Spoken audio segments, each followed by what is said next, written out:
Hello दोस्तों, welcome है आपका हमारे यूट्यूब चैनल में। कर्मचारियों, पेंशनर्स और फैमिली पेंशनर्स के लिए कई सारे बड़े अपडेट्स आ रहे हैं, जिनमें पेंशन भोगियों की पेंशन में वृद्धि 5-10%, 15% तक पेंशन में वृद्धि होने वाली है 65 साल से। फिक्स्ड मेडिकल अलाउंसेस 3,000 रुपये में बढ़ोतरी पर एक बड़ी अपडेट आ रही है। साथ ही साथ आपकी एक एक्स्ट्रा इंक्रीमेंट का लाभ सभी पेंशनर्स और फैमिली पेंशनर्स को मिलने वाला है। कम्यूटेशन बहाली 11 साल पर, उससे रिलेटेड भी बड़ी अपडेट देने वाला हूं मैं।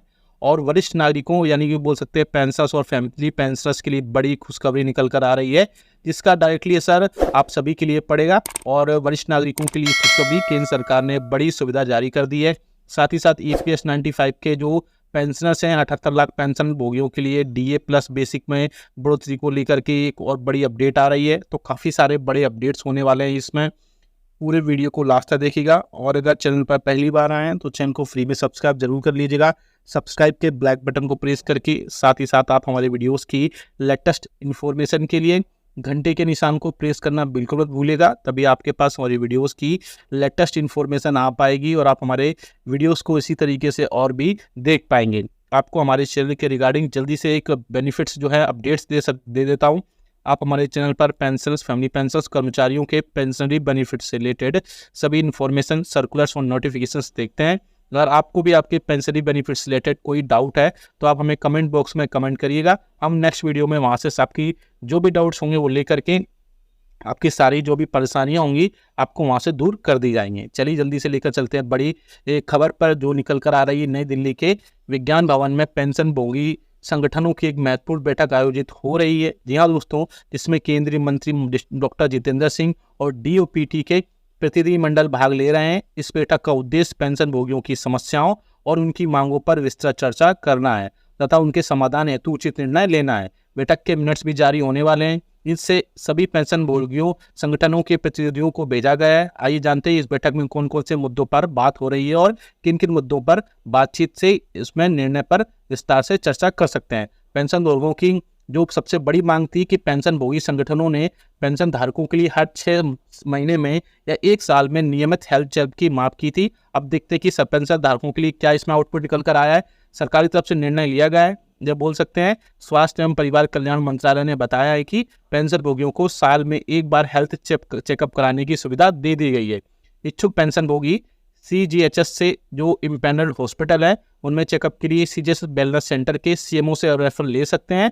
CMO बिना किसी शिकायत के चेकअप की मंजूरी दे सकते हैं। यदि किसी पेंशन भोगी कोई शिकायत है तो वो लोकल एडवाइजरी कमेटी के सामने अपनी शिकायत दर्ज करा सकते हैं। तो ये बड़ी पली का अपडेट्स आई थी। दूसरी बड़ी अपडेट जो सभी पेंशन भोगियों के लिए बहुत ही इंपॉर्टेंट है कि हर पेंशनर्स के लिए 65 साल से 5% अतिरिक्त पेंशन पर बढ़ोतरी मिले और 70 साल पर 10%, 75 साल पर 15% और 80 साल इसकी आप सभी को पता है कि 20% का प्रावधान पहले से रखा गया है। इसी मुद्दे पर पेंशन भोगी संगठन ने पेंशन में हर साल बढ़ोतरी को लेकर के एक सरकार से बातचीत की है, जिसके मिनट्स अब आ चुके हैं। जिसमें सरकारी निर्णय के according department of pension and pension welfare के जॉइंट सेक्रेटरी ने बताया कि इस मुद्दे पर डिपार्टमेंट ऑफ इकोनॉमिक अफेयर से सुझाव मांगा गया है, जो कि मिनिस्ट्री ऑफ फाइनेंस के अंदर आता है, जिन्होंने इस वित्तीय बाधा के कारणों को स्वीकार किया है। पेंशन भोगी संगठनों ने इस पर फिर से पुनर्विचार की मांग की है और यह मामला भी फिर से कंसिडरेशन है, यानी मामला विचाराधीन है। इसमें जो भी बढ़ोतरी होकर आएगी वो हमको बता देंगे। तीसरा जो था फिक्स मेडिकल अलाउंसेस को लेकर था, जिसे 1,000 रुपये से बढ़ा करके 3,000 रुपये करने की मांग की गई है। पेंशन भोगी संगठनों ने कहा है कि नॉन CGHS क्षेत्रों में रहने वाले सभी पेंशन धारकों को फिक्स्ड मेडिकल अलाउंसेस 1,000 रुपये से बढ़ा करके 3,000 रुपये किया जाना चाहिए। उसके बाद में जो डिसीजन हुआ है उसमें बोला गया है कि स्वास्थ्य और परिवार कल्याण मंत्रालय ने 7वें वेतन आयोग की सिफारिशों के अनुसार 1 जुलाई 2017 से फिक्स्ड मेडिकल अलाउंसेस 1,000 रुपये किया था। फिलहाल अभी इस पर बढ़ाने का विचार नहीं है, लेकिन पेंशन भोगी संगठन ने कहा है कि और साथ ही साथ स्वास्थ्य और परिवार कल्याण मंत्रालय ने बोला है कि मैटर अंडर कंसिडरेशन है। इस पर कोई ना कोई जल्द से पॉजिटिव जो है साइन देखने को मिल सकता है। मुझे लगता है कि अब जितने भी अलाउंसेस है या जो भी बढ़ोतरी की बात की जा रही है उन सब में से मेडिकल अलाउंसेस ही बढ़ोतरी की जाने की काफ़ी ज़्यादा मांग को जो है पकड़ा जा रहा है, क्योंकि इसमें 1,000 रुपये से लेकर 3,000 रुपये तक की बढ़ोतरी की बात की जा रही है। साथ ही साथ बात की जा रही है कि फैमिली जो धारक हैं या पेंशन फैमिली पेंशन है उनके लिए फिक्स्ड मेडिकल अलाउंसेस का फ़ायदा दिया जाना चाहिए, क्योंकि इसमें जो भी सभी फैमिली पेंशन है उनको फिक्स्ड मेडिकल अलाउंसेस और जो रेलवे के एम्प्लॉइज़ हैं उनको RELHS का लाभ दिया जाएगा। इस संदर्भ में रेलवे ने भी आदेश जारी कर दिए हैं। इसके अलावा और भी कई तरह के सीनियर सिटीजन और रेलवे में किराया पेंशन धारकों की छूट के रिगार्डिंग चीज़ों पर बात की गई थी। हालांकि ऐसे पेंशनर्स और फैमिली पेंशनर्स जो 30 जून या 31 दिसंबर को रिटायर होने वाले हैं, उन कर्मचारियों को ऐसे पेंशन धारक जो 30 जून 31 दिसंबर को रिटायरमेंट हुए थे, उन सभी को एक एक्स्ट्रा इंक्रीमेंट देने का लाभ मिले। हालांकि ऐसे पेंशन और फैमिली पेंशनर्स के लिए कहा गया है कि DOPT ने प्रतिनिधियों ने कहा है कि वेतन वृद्धि के लिए कर्मचारियों को वेतन वृद्धि की तारीख पर सेवा में होना चाहिए।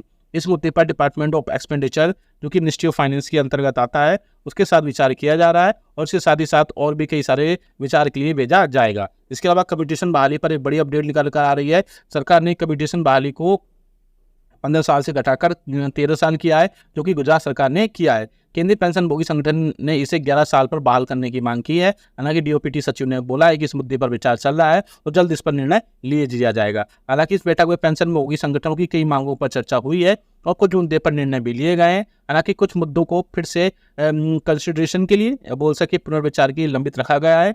सरकार पेंशन भोगी इतने उचित कदम उठाने के लिए प्रतिबद्ध है और उनको जीवन को सरल और सुरक्षित बनाने के लिए निरंतर प्रयासरत कर रही है। ऐसे में पेंशन धारकों के और कर्मचारियों के लिए जो मिनट्स जारी किए गए हैं, उनके लिए कई सारी चीज़ों पर फिर से पुनर्विचार के लिए सरकार लिए पेंशनरी संगठन ने बोला है और आगे इसमें जो भी अपडेट आएगा अपडेट कर देंगे। आप हमें कमेंट करके बताएगा कि आपके हिसाब से जितने भी इनमें मैंने आपको जो सरकार से रिक्वेस्ट की गई है उनमें या मीटिंग्स जो हुई है उसमें क्या क्या चीज़ों पर अपडेट्स आए, या फिर आप चाहते हैं कि किन किन चीज़ों को पहले पूरा किया जाए, उसके लेकर भी यहाँ पर आप बातचीत कर सकते हैं। इसके अलावा पेंशन और पेंशन धारकों के लिए कई बड़े अपडेट हैं, जिसमें 78 लाख पेंशन धारकों को शानदार तोहफा दिया जा रहा है। जी हाँ दोस्तों, ऐसे पेंशनर्स और फैमिली पेंशनर्स अब अपनी पेंशन किसी भी बैंक से शाखा से अपना पेंशन प्राप्त कर सकेंगे। इसके लिए केंद्रीकृत पेंशन भुगतान प्रणाली CPPS को मंजूरी दी गई है। जी हाँ दोस्तों, जो 78 लाख से अधिक पेंशन धारकों को जीवन को सरल बनाई। आज आइए विस्तार से जानते हैं इस व्यवस्था के बारे में।